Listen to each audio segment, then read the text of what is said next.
Saya akan bacakan salah satu buku yang unik, ya, kecil, ditulis oleh Darul Wahyin namanya. Judulnya itu 10 sebab lapangnya hati kalau bahasa Indonesianya ya. Bahasa Arabnya Asyratu Asbab Linsyirahis Sadr. Di poin yang pertama, beliau menyebutkan yang dapat melapangkan dada, membahagiakan hidup adalah mentauhidkan Allah Azza wa Jal. Lalu beliau menukil di halaman 11-nya, Ibnu Qayyim rahimahullah berkata, mencintai Allah Azza wa Jal, mengenalnya, senantiasa mengingatnya, merasa tenang dan tentram kepadanya, jadi selalu libatkan Allah dalam setiap aktivitas, ya.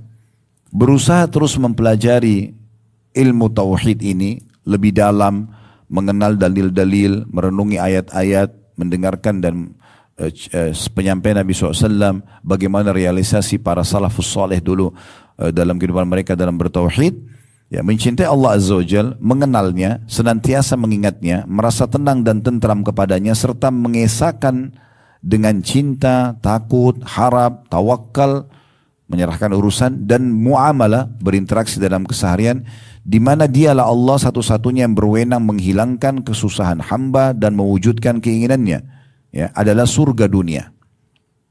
Jadi kita fahami begini, kalau kita sedang melimpah nikmat kayak sekarang, Masya Allah ada rezeki, kita bisa haji, bisa tidur, bisa makan, bisa biologis halal, bisa apa saja yang kita lakukan sekarang yang Allah kasih, maka yang ciptakan kita Allah, yang ciptakan nikmat itu Allah, dan yang bisa mempertahankan dan menambah hanya Allah. Clear? Selesai. Itu dasar tauhidnya. Kalau lagi ada ujian, yang ciptakan kita Allah, yang ciptakan ujian itu Allah, yang hanya bisa memberikan solusi Allah, gak ada yang lain. Gak ada yang lain. Makanya sering kami ingatkan jemaah di setiap pengajian, Bapak Ibu sekalian, kalau dengan manusia konsultasi saja, konsultasi saja. Ada kejadian begini, hukumnya bagaimana? Curhat jangan. Curhat sama siapa? Allah.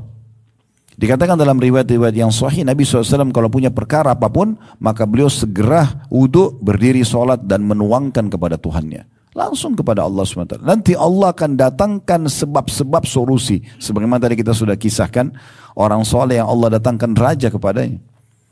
Pernah dengar mungkin dalam ceramah kami sampaikan kisah Imam Ahmad rahimahullah. Ya, di saat beliau sudah berumur ini, sudah tua. Imam Ahmad mengatakan, saya tidak tahu kenapa saya tiba-tiba tergerak untuk mendatangi sebuah kota di Irak. Datang saja. Tapi hatinya pengen sekali ke sana. Sampai akhirnya beliau tiba di sana sudah malam, masuk ke masjid. Masjid masa itu tidak kayak kita sekarang. Kalau sudah Isya ditutup biasanya. Habis Isya ditutup, gitu kan. Hampir semua wilayah muslim dulu begitu, kalau habis Isya ditutup ya, masjidnya. Maka Imam Ahmad pada saat itu tidak tahu mau tidur di mana karena sudah malam. Dan dia juga hatinya sangat keras ingin datang, maksudnya hatinya ini tergerak dengan sangat kuat untuk datang ke wilayah itu. Selepas sholat, maka dia masih duduk. Pengurus masjid mengatakan, karena tidak tahu ini Imam Ahmad zaman dulu tidak ada foto, orang tidak tahu mukanya. Walaupun beliau ulama yang sangat terkenal di masa itu, sampai sekarang pun mazhabnya sangat masyhur, salah satu dari 4 mazhab. Maka marbot masjidnya mengatakan, silakan pergi dari sini Bapak tua, buat masjid sudah tutup. Imam Ahmad bilang, saya didorong-dorong, disuruh keluar dari masjid itu. Karena saya tidak tahu mau kemana, rupanya di sebelah masjid ada penjual roti. Penjual roti ini, lihat dari jauh, dia mengatakan, wahai syekh. Oh, syekh ini kalau orang Arab ada 3 maknanya. Dia bisa bermakna orang kaya, orang tua, atau orang yang pintar agama. Jadi kalau dipanggil syekh bisa satu dari 3 makna itu. Tidak selamanya syekh itu orang pintar agama ya. Jadi Saudi ini kalau ada orang kaya pun dipanggil syekh. Orang tua pun dipanggil syekh gitu biasanya. Makanya, hai syekh, silakan ke tempat saya. Datanglah Imam Ahmad ke tempat orang tersebut. Sambil orang itu memberikan tempat, silakan kalau mau istirahat tempat saya, sambil dia buat adonan rotinya. Rupanya sambil membuat adonan roti, orang ini selalu astagfirullah, astagfirullah. Terus dia istighfar. Nanti kalau Imam Ahmad tanya baru dia jawab. Kalau berhenti komunikasinya sama Imam Ahmad, dia istighfar lagi. Imam Ahmad tanya, sejak kapan Anda melakukan ini? Dia bilang sudah lama sekali. Saya selalu begini memang, dari dulu saya selalu, pokoknya tiap ada kesempatan istighfar aja. Zikir kepada Allah. Kata Imam Ahmad, apa kau rasakan manfaatnya? Dia bilang, iya, karena semua yang saya minta Allah kasih. Kecuali satu, saya minta agar dipertemukan sama Imam Ahmad. Itu kisah nyata. Imam Ahmad bilang, Allah Maha Besar, Allahu Akbar. Saya Ahmad bin Hanbal, rupanya istighfarmu inilah yang mengutus saya dari kampung saya datang ke sini. Dan saya tidak tahu kenapa saya datang. Subhanallah. Saya berapa kali ketemu dengan jemaah, tidak kenal gitu habis pengajian. Ustaz, saya ingat kisah Imam Ahmad yang Ustaz sampaikan. Saya istighfar kepada Allah agar Allah pertemukan dengan Ustaz. Terus ketemu. Kata dia, saya bukan levelnya Imam Ahmad, tapi kata dia rupanya dia praktekin, bukan mustahil. Allah SWT kasih contohnya. Nah, bagaimana orang begitu dekatnya dan mentauhidkan Allah SWT. Tauhid ini kalau betul-betul tanam dalam hati Bapak Ibu sekalian, mau keadaan kita kaya, mau miskin, mau sakit, mau sehat, semuanya nyaman. Karena tauhidnya kepada Allah bagus sekali. Kalau dia susah, dia bisa bersabar. Kalau dia kaya, dia akan bersyukur. Selalu begitu. Nah, ini perlu penanaman yang lebih kuat lagi. Sehingga di depan mata kita hanya satu, syariat Allah SWT. Allah halalkan, kita nikmati, kita jalankan. Allah haramkan, tinggalkan. Clear. Makin kuat tauhid kita, makin jelas langkah kita menempuh di situ. Walaupun di depan mata kita banyak proyek-proyek dunia, tapi selama itu haram, Allah haramkan, kita tinggalkan, maka Nabi SAW mengatakan dalam hadits Bukhari, "Man taraka syai'an lillah abdalahu khairan min." Siapa yang meninggalkan sesuatu karena Allah, maka Allah akan gantikan lebih baik daripada itu. Ibnu Qayyim rahimahullah mengatakan, kalau mau tahu dan mendapatkan kebahagiaan dunia, bahkan itu dinamakan oleh beliau surga dunia, justru saya ulangi lagi, kata beliau, mencintai Allah Azza wa Jal, mengenalnya, senantiasa mengingatnya, merasa tenang dan tentram kepadanya, selalu bergantung pada Allah, serta mengesahkannya dengan cinta, dengan takut, cinta kepada Allah SWT, karena cintanya sama Allah sampai dia selalu mau mengerjakan perintahnya, dia takut akan azabnya, berharap selalu diberikan dan dipenuhi kebutuhannya, tawakal, menyerahkan hasil usahanya, dan selalu dalam muamalahnya melibatkan Allah SWT, dalam interaksi kesehariannya selalu melibatkan Allah SWT, di mana dialah Allah satu-satunya yang berwenang menghilangkan kesusahan hamba dan mewujudkan semua keinginannya. Itu adalah surga dunia. Ini kata Ibnu Qayyim rahimahullah. Justru itu kebahagiaan yang luar biasa. Dan kenikmatan yang tidak bisa disamai dengan kenikmatan lainnya. Itu adalah penyedap mata para muwahhidin atau orang-orang yang mencintai dan mengesahkan Allah Azza wa Jal. Dan kehidupan para arifin atau orang-orang yang mengenal Allah Subhanahu wa Ta'ala. Beliau juga mengatakan sejauh mana kesempurnaan, kekuatan dan bertambahnya tauhid itu, maka sejauh itu pula kelapangan dada pemiliknya. Banyak di antara para sahabat Nabi, teman-teman sekalian, mereka pada saat pergi berjihad, ada yang pergi berjihad tidak punya perlengkapan perang. Tetapi kemenangan Allah kasih. Makanya Umar bin Khattab mengatakan dalam setiap kirim pasukan, ingatlah musuh kalian senantiasa, umumnya selalu terjadi, kalau pasukan Islam ketemu sama pasukan kafir itu, senantiasa kondisi jumlah mereka lebih banyak secara kuantitas, perlengkapan mereka pasti lebih canggih. Ya. Tetapi kesalahan mereka karena mereka tidak mengenal Tuhan mereka, mereka kufur, mereka bermaksiat kepada Tuhan mereka. Kalian lebih sedikit senjata, lebih sedikit jumlah, tapi kalian punya tauhid, pengesahan diri kepada Allah SWT, bergantung pada Tuhan. Dan ini yang membuat kemenangan datang. Kapan kalian bermaksiat kepada Allah, pasti kalian akan kalah. Karena kalian kalah secara jumlah, kalian kalah secara perlengkapan. Jadi ini kekuatannya. Sampai pernah ada sahabat, waktu penaklukan Persia, di tahun 16 Hijriah, di tangan di tangan Sa'ad bin Abi Waqqas yang diutus oleh Umar bin Khattab, itu sempat Hurmuzan, salah satu pemimpin mereka, negosiasi. Dan pada saat utusan yang datang dari Sa'ad bin Abi Waqqas ini, seorang sahabat Badui, pakaiannya sederhana, menunggangi keledai, gitu kan, datang ke istana, dan sengaja istananya itu dihiasi, kata Hurmuzan, hiasi istananya dengan semewah mungkin. Semua dindingnya ditaruh emas-emas, perhiasan, bantal-bantal yang mewah, permadani yang mewah. Itu semua jalan akan dilalui oleh sahabat ini untuk menuju negosiasi di ujung sana. Kaget si pemimpin Persia ini, pada saat sahabat ini datang, dia tidak mau turun dari keledainya. Biasanya orang parkir, kalau kita kendaraan itu parkir di luar. Ini enggak, dia pakai keledainya datang, karpet itu diinjak-injak sama keledainya, sambil jalan tombaknya ditusukin semua ke bantal-bantal itu. Dan disingkirkan semua emas-emas itu. Artinya dia bisa faham ini sebenarnya godaan, apakah tergiur dengan ini semua gitu kan. Sampai tiba di depan sana, dia tidak turun dari keledainya. Sambil dia mengatakan, sampai si pimpinan dari Persia ini mengatakan, siapa kamu ini? Pemimpin kaum muslimin kah? Dia bilang bukan. Saya salah satu dari prajurit muslimin. Kemudian bagaimana bisa kamu negosiasi? Maka dia mengatakan, dalam agama kami, satu muslim keputusannya akan diambil oleh seluruh muslimin yang lainnya. Nah, karena ini utusan pemimpin gitu. Apa yang dia negosiasi maka itu akan diambil. Kemudian diajarlah negosiasi untuk diberikan harta, disuruh pulang, ya, tidak usah melawan kami apa segala macam. Maka bahasanya sederhana. Kami kaum yang mencintai kematian sebagaimana kalian mencintai kehidupan. Dan kami datang untuk mengeluarkan manusia dari penyembahan terhadap manusia yang lain kepada penyembahan Tuhannya manusia itu. Artinya, kalau kalian mau beriman kepada Allah, kami tidak butuh semua harta kalian ini. Terapkan hukum Allah, kami akan pulang, selesai. Nggak ada negosiasi harta, nggak ada tujuan lain kami datang di sini. Begitu luar biasanya kalau tertanam masalah tauhid ini. Ali bin Abi Thalib waktu saat jadi khalifah di Irak disiapkan istana yang mewah. Begitu lihat beliau langsung tinggalkan.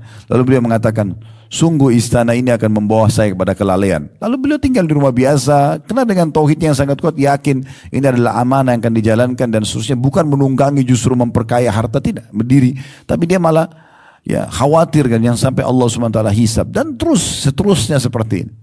Makin kuat tauhid seseorang maka akan ke sana arahnya. Ya. Maka ini poin yang perlu digarisbawahi. Juga salah satu hal yang mendasar yang perlu difahami tentang masalah kekuatan tauhid ini teman-teman sekalian adalah berprasangka baik dengan Allah. Apapun kejadian di depan mata kita, kita selalu berprasangka baik. Tolok ukurnya adalah baik di mata Allah Subhanahu wa taala, bukan baik di mata kita atau di mata manusia. Walaupun seluruh manusia anggap baik, tapi kalau Allah mengharamkannya bagi kita buruk. Walaupun semua manusia menganggap buruk, kalau di mata Allah baik, maka kita anggap baik. Kata Abdullah bin Mas'ud radhiyallahu anhu, sesungguhnya kami tidak ada bedanya dengan Abu Bakar dari sisi ibadah. Karena kami sholat, Abu Bakar sholat. Kami puasa, Abu Bakar puasa. Pokoknya semua yang di ibadah kami kerjakan sebagaimana dia kerjakan. Tapi kami tidak bisa menyaingi Abu Bakar dalam masalah keyakinannya. Apa yang Allah dan Rasulnya katakan A, walaupun satu dunia ini mengatakan B. Pada saat kejadian Isra Mi'raj di Mekah ini, Abu Jahal ingin menggoyahkan imannya Abu Bakar, sambil mengatakan temanmu Muhammad sudah gila. Masa dia mengatakan dia jalan ke Palestina satu malam, yang kami tempuh 1 bulan dengan orang terkuat kami, dengan kuda terkuat kami. Di masa itu orang kalau dari Mekah ke Palestina 1 bulan. Pergi, itu non-stop, dipicu terus kudanya sama laki-laki terkuat, kuda terkuat. Ya, pulang berarti 2 bulan. Itu ditempuh dalam 1 malam. Belum lagi Mi'raj, ketemu dengan Tuhan, Allah SWT, kemudian balik lagi. Karena dia mau goyahkan iman Abu Bakar. Karena Abu Jahal sempat bilang sama orang-orang Quraisy, kalau ada satu orang, kalau kalian bisa goyahkan imannya, keyakinannya tentang apa yang dibawa oleh Muhammad, habis agama Muhammad. Itu Abu Bakar. Teman-teman tahu gak ciri Abu Bakar? Abu Bakar ini karena kurusnya badannya radhiyallahu anhu, kalau ditiup angin terdorong. Secara fisik biasa saja. Tapi yang dalam Islam bukan itu yang dilihat. Ini hati, bagaimana kekuatan tauhid dan keyakinan kepada Allah. Maka Abu Bakar mengatakan, wahai Quraisy, sesungguhnya ada 2 riwayat. Riwayat yang pertama, aku meyakini apa yang Muhammad bawa, sementara turun dari langit kepada dia. Apa yang menghalangiku meyakini dengan dia naik ke langit menerimanya? Bedanya apa? Turun dari langit, saya yakin itu benar. Muhammad pun naik ke langit, saya juga yakin. Tidak ada masalah. Dan ketahuilah wahai Quraisy, kalau depan mata saya ada tembok warnanya hitam, Muhammad bilang putih, saya akan bilang putih dan saya akan dustakan mata saya. Tak bisa goyah keyakinannya. Begitu luar biasa tauhidnya. Pokoknya kalau Allah dan Rasulnya mengatakan A, ya A. Benar, benar. Selesai. Salah, salah. Walaupun satu dunia tidak setuju sama kita. Itu kekuatan tauhid yang luar biasa. Kapan itu sangat kuat dalam diri kita, maka semua pintu kebahagiaan akan terbuka. Makanya saya katakan tadi pondasi dasarnya. Ini sebab pertama kebahagiaan itu selalu datang. Kemudian dikatakan juga oleh penulis, sangka baik kepada Allah Azza wa Jalla ialah Anda merasa bahwa Allah akan melapangkan kesusahan Anda, menghilangkan duka hati Anda. Jadi jangan bersangka buruk ya. Saya sakit, kayaknya Allah tidak akan sembuhkan, kayaknya Allah tidak akan maafkan, kayaknya begini dan begitu. Sangka buruk, ya sudah sesuai dengan prasangkanya. Kalau tidak salah pernah ada satu riwayat, sebuah asar tentang Nabi Yusuf alaihissalam. Nabi Yusuf kan pada saat diajak oleh Zulaikha untuk berzina kan dia tolak, kemudian dia lebih pilih penjara. Dalam Al-Quran surah Yusuf dikatakan gitu, as-sijnu ahabbu ilayya mimma yad'unani ilai. Penjara lebih aku cintai ya Allah daripada ajakan untuk perbuatan zina itu. Karena wanita ini mengajak dia berzina dan juga pada saat itu hampir seluruh tokoh wanita-wanita terkenal di Mesir diajak kumpul untuk menunjukkan ini laki-laki ini karena tampan banget maka saya ingin berzina sama dia. Seakan-akan terbuka pintu untuk semuanya juga kalau mau ajak dia gitu. Tapi Nabi Yusuf nolak, enggak, saya enggak mau. Karena itu haram. Maka Nabi Yusuf sempat ucapkan apa? Penjara lebih saya suka ya Allah. Maka Nabi Yusuf dipenjara sekian tahun. Satu waktu Jibril AS datang, lalu Jibril ditanya oleh Nabi Yusuf, hai Jibril, kenapa Allah biarkan saya di penjara begini lama? Kata Jibril AS, yang minta penjara kan kamu. Coba nggak minta penjara, nggak dikasih penjara. Itu contohnya. Ya. Jadi harusnya bersangka baik dengan Allah Subhanahu Wa Taala. Seberat apapun yang kita anggap ujian itu, pasti ada hikmah Allah Subhanahu Wa Taala di situ. Bahkan sering saya bahasakan teman-teman, kalau ada maling, pencuri, ditangkap oleh massa, digebukin oleh massa, itu bentuk kasih sayang Allah. Kok bisa Ustaz? Iya, karena setiap kali ada pelanggaran yang dilakukan seorang hamba, seringkali Allah SWT datangkan peringatan bertahap. Kayak misalnya orang kalau mau mencuri, mau manipulasi data, mau berzina, mau buat apa saja dosa, pasti yang pertama Allah datangkan sinyalnya ketakutan. Pasti kita takut, khawatir, nanti ketahuan, nanti ini, nanti itu, ada sinyal itu dulu. Kalau orang tetap aja lakukan, datang tahap yang setelahnya, ketahuan oleh orang misalnya. Masih juga dia lakukan, ya seringkali hal yang lebih besar. Kayak tadi, kalau maling itu digebukin, ditangkap, digebukin, di penjara. Nah ini bentuk kasih sayang Allah. Kok bisa? Karena kalau Allah tidak datangkan masa gebukin dia, dia akan terus maling ini orang. Cara terbaik memberhentikan ya itu. Dan dengan berhenti seperti itu, berarti hanya sampai situ hukumannya. Di akhirat tidak panjang lagi nanti. Itu bentuk kasih sayang Allah. Jadi kalau ada orang subhanallah yang terbongkar, aibnya terbongkar, itu justru kasih sayang Allah yang luar biasa. Karena Allah mau berhentikan dia. Peringatan demi peringatan datang, dia tidak mau ngeh dari awal. Datanglah peringatan ini. Kalau tetap dia langgar lagi, maka akan lebih besar lagi daripada itu. Itu bentuk kasih sayang Allah. Bagaimana kalau nikmat yang melimpah? Orang seperti ini aja bisa dianggap sebuah nikmat gitu kan. Nah ini poinnya. Kata penulis, sangka baik kepada Allah Azza wa Jalla ialah Anda merasa bahwa Allah akan melapangkan kesusahan Anda. Jangan menganggap Allah tidak akan berikan jalan keluar. Menghilangkan duka hati Anda. Jangan pernah menganggap doa kita tidak diterima. Makanya kata Nabi SAW, Udu'u rabbakum mukinuna bil ijabah. Berdoalah kalian pada Tuhan kalian dengan penuh keyakinan akan diijabah. Fa inna Allah la yaqbalu du'a min qalbin ghafil. Karena Allah tidak akan terima doa dari hati yang lalai. Diterima enggak ya? Ya udah nggak diterima. Karena begitu pikirannya. Yakin, ya Allah sembuhin saya. Yakin. Tinggal continue aja kok. Bahkan kata Nabi SAW, yustajabu li ahadikum malam ya'jal. Pasti diterima doa seseorang dari kalian selama dia tidak tergesa-gesa. Dalam riwayat lain, yustajabu li ahadikum malam yakun ithm au qati'atur rahim. Tidak akan diterima doa seseorang dari kalian selama tidak ada dosa dan tidak ada pemutusan silaturahim. Wa malam ya'jal, selama orang itu tidak tergesa-gesa. Para sahabat bertanya, wa kaifal isti'jal? Bagaimana cirinya orang yang tergesa-gesa ya Rasulullah? Kalau orang buat dosa wajarlah, melanggar Allah tidak kasih, itu wajar. Putus silaturahim, Allah suruh juga silaturahim. Durhaka sama orang tua, putus hubungan sama saudaranya, Allah tidak terima doanya. Itu orang sudah faham umumnya. Tapi kalau tergesa-gesa ini bagaimana? Kata Nabi SAW, yaqulu da'autu wa lam yustajabu li fatarakat du'a. Dia bilang saya sudah berdoa, kemudian terakhir ditutup dengan sangka buruk kepada Allah. Tapi Allah belum kasih, lalu dia tinggalkan doa. Mungkin tinggal sehari lagi berdoa, mungkin tinggal 2 hari lagi berdoa. Lanjutin sampai Allah kasih. Sampai pernah Ibnu Qayyim rahimahullah melewati sebuah rumah. Kebetulan rumah itu ada satu ibu lagi marah sama anaknya. Lalu anak itu dikeluarkan dari pintu rumah oleh ibunya. Terus ibunya tutup pintu. Anak itu ngerengek-ngerengek depan pintu, nangis-nangis.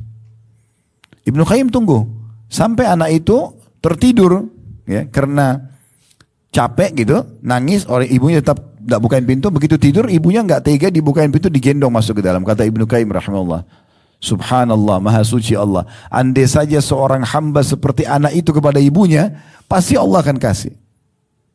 Dan teman-teman, ada sebuah hadis yang luar biasa, ini hadis emas kalau bagi saya. Kata Nabi SAW dalam hadis yang sahih, kalau Allah mendengar doa yang indah dari seorang hamba, kita panjatkan dengan terus munajat, ya Allah berikan, ya Allah mudahkan, terus non-stop, maka Allah terlambatkan jawabannya. Kenapa? Agar dia tetap dalam doanya. Coba bayangkan teman-teman, kalau kita lagi sakit, ya Allah sembuhin, langsung sembuh. Masih berdoa? Kan berhenti. Tapi kalau Allah kasih kita 3 hari, 1 minggu, dokter juga kasih dosis ini, minumlah sekian hari. Di saat itulah kita terus akan berdoa kepada Allah. Dan tahu nggak teman-teman sekalian, doa-doa yang kita panjatkan ini, tidak usah bicara urusan akhirat yang kita minta surga, ini besar sekali.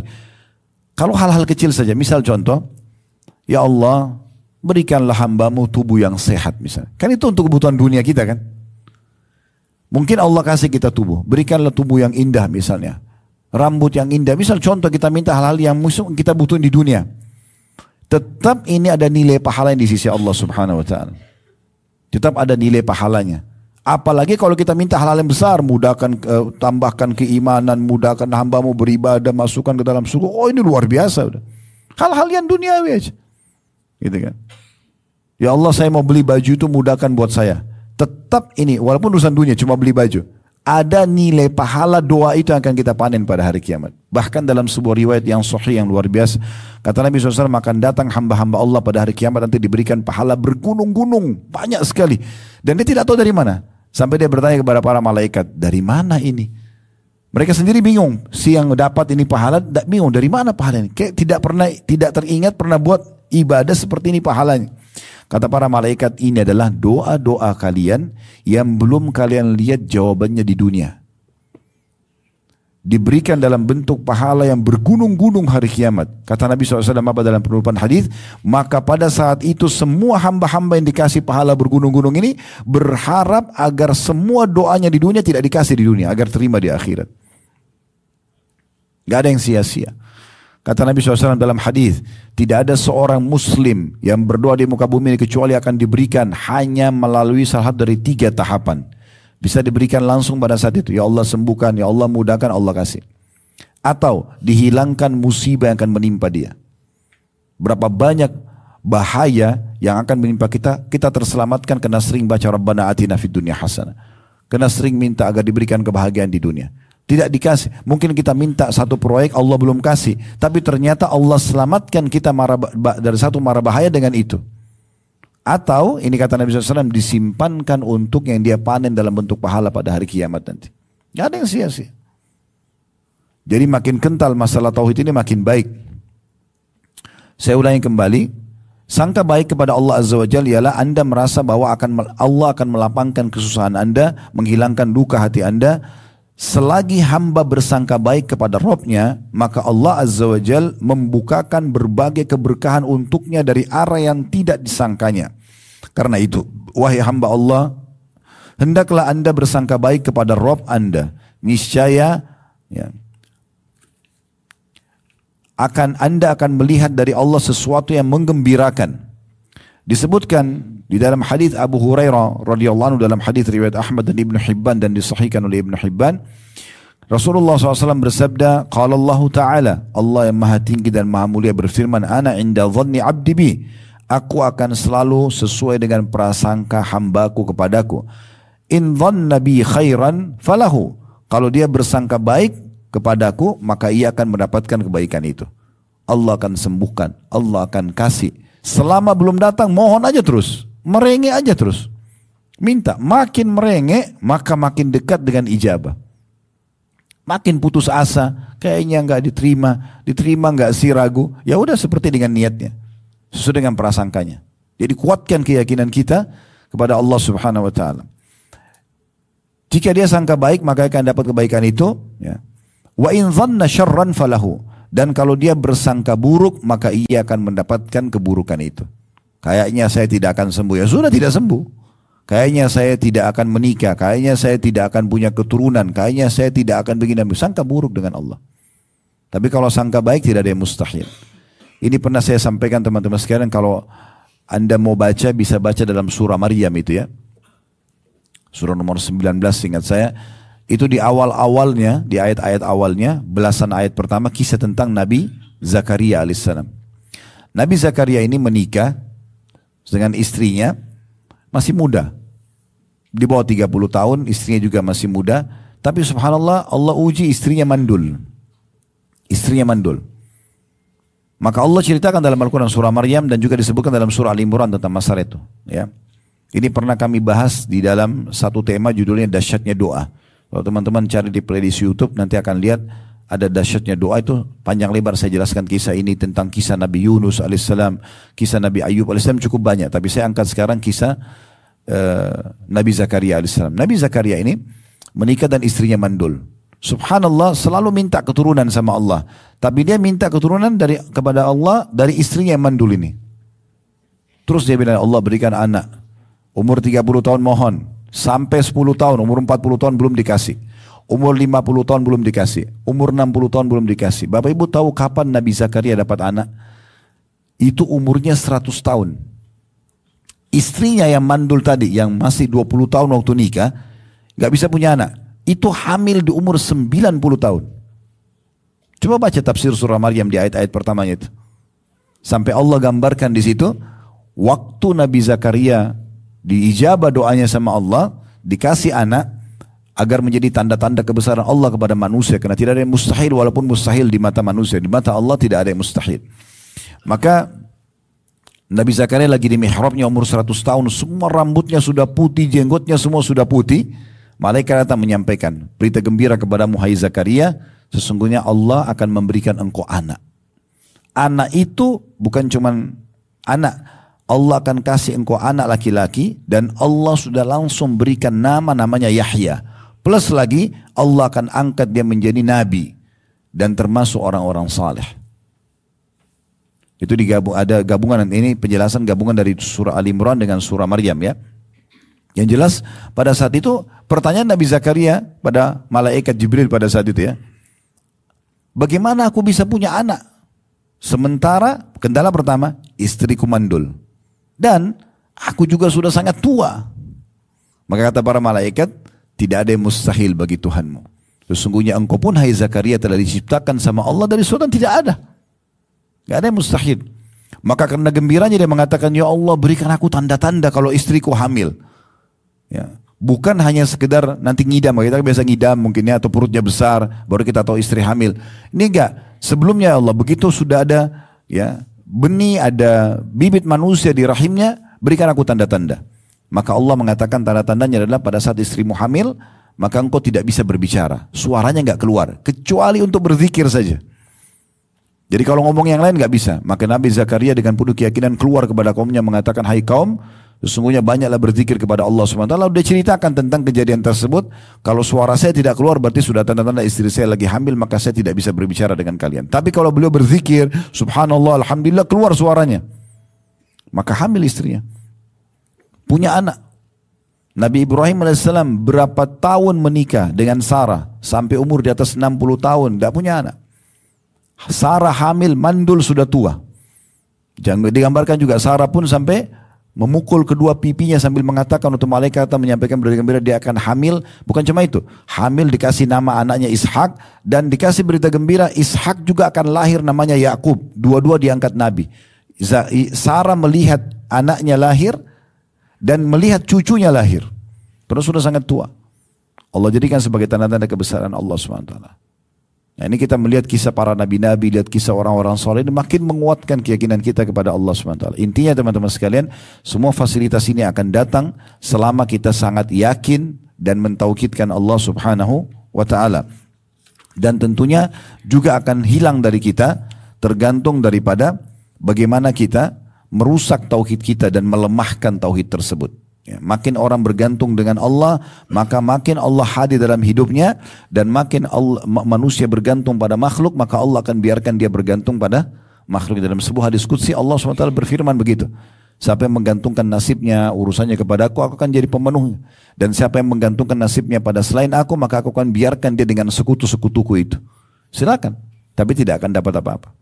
Sampai seorang penyair Arab mengatakan, jangan engkau minta kepada manusia, yang kalau engkau minta kepadanya, maka dia akan marah.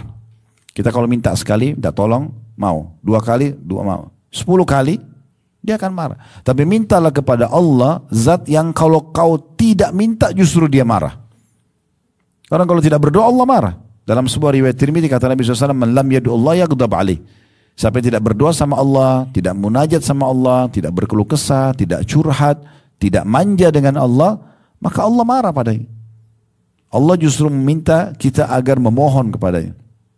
Sebagai penutup, saking sifat maha pemurahnya Allah subhanahu wa ta'ala ini, teman-teman sekalian, Allah jadikan permohonan doa dan apapun hajat kita kepadanya, agar dipertahankan nikmat itu lebih besar keutamanya dan pahalanya di sisi Allah dibandingkan kalau musibah datang kemudian kita minta solusinya. Oleh karena itu tidak ada alasan kita lagi sehat begini kita mengatakan saya nggak tahu mau minta apa Ustaz, karena badan saya sehat, harta saya melimpah, pasangan ada, keturunan ada. Keliru kalau ada pikiran seperti itu. Justru puncak pahala doa munajat kepada Allah itu justru pada saat nikmat ada kita minta dipertahankan. Ya Allah, pertahankan kesehatanku ini, keturunanku ini, kebahagiaan rumah tanggaku ini, keturunanku dan seterusnya, usahaku. Itu kalau kita minta lebih afdal daripada nanti lagi bangkrut, lagi ada masalah baru kita minta diberikan solusinya. Dan kata Nabi SAW, kenali Tuhanmu pada saat kau sedang lapang, maka dia akan mengenalimu pada saat kau sedang susah. Jadi kalau mau kita diterima doa-doa kita pada saat kita lagi genting, lagi ada masalah, justru pada saat lagi lapang seperti ini kita banyak berdoa kepada Allah subhanahu wa ta'ala.